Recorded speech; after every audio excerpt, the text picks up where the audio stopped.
मैं उस डरावनी रात को कभी नहीं भूल सकता, जिस रात मैंने मेरा सबसे अच्छा दोस्त खो दिया।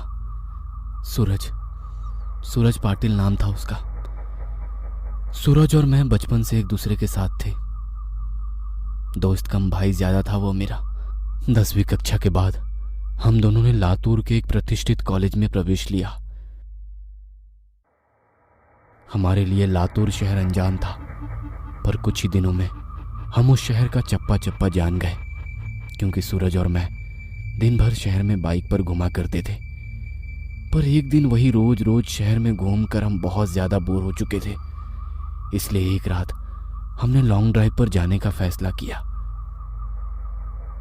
भाई चल, कामे गांव के जंगल में लॉन्ग ड्राइव पर चलते हैं। सुना है उस जंगल का रास्ता मक्खन की तरह मुलायम है। हम कामे गांव के जंगल की तरफ कभी नहीं गए थे, पर हमने सिर्फ इतना सुना था कि कामे गांव का जंगल सिर्फ नाम का जंगल है, क्योंकि वहां हरे भरे पेड़ों के सिवाय कुछ नहीं था। क्योंकि उस जंगल में जो भी जंगली जानवर थे वे शिकार के कारण खत्म हो चुके थे, इसलिए रात में लॉन्ग ड्राइव पर जाने के लिए वो जंगल एकदम सेफ था। और ऊपर से उस रात पूर्णमासी की रात थी, मौसम भी अच्छा था, इसलिए मैं सूरज के साथ कामे गांव जंगल में जाने के लिए राजी हो गया। रात के 11 बजे हम कामे गांव के जंगल में दाखिल हो गए। हमने जैसे सुना था वैसे ही जंगल का रास्ता एकदम मक्खन की तरह मुलायम था। हमारी बाइक हवा से बातें करने लगी थी। वाकई बहुत मजा आ रहा था, पर मुझे इस बात की हैरानी हो रही थी कि हम जंगल के इतने अंदर दाखिल हो चुके थे, पर तब भी हमें रास्ते में एक भी गाड़ी दिखाई ना दी थी।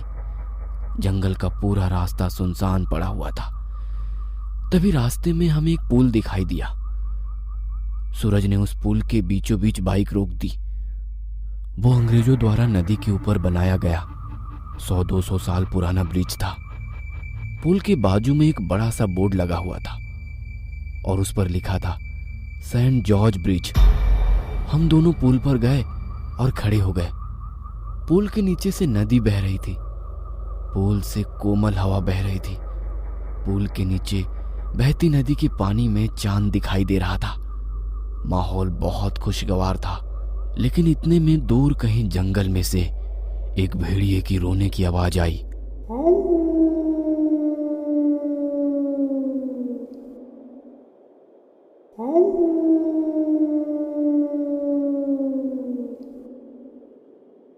पुल के ऊपर से बहने वाली हवा अचानक से रुक गई। नदी का पानी अचानक से रुक गया। चांद एक काले बादल के पीछे गायब हो गया। तभी हमारे सर के ऊपर से एक टिटहरी भयंकर आवाज में चीखती हुई मंडराने लगी, मानो वो हमसे कह रही थी कि यहां से जल्दी से भाग जाओ। हमारे महाराष्ट्र में ऐसा माना जाता है कि टिटहरी का चीखना अशुभ घटना का संकेत होता है, और मैं ये अच्छी तरह से जानता था।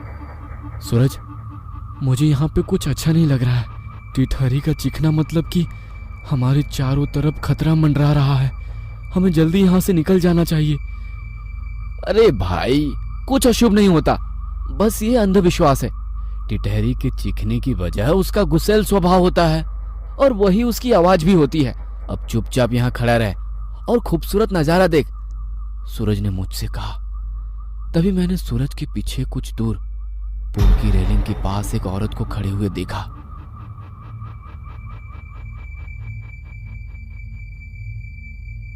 दूर से तो वो दिखने में सुंदर लग रही थी,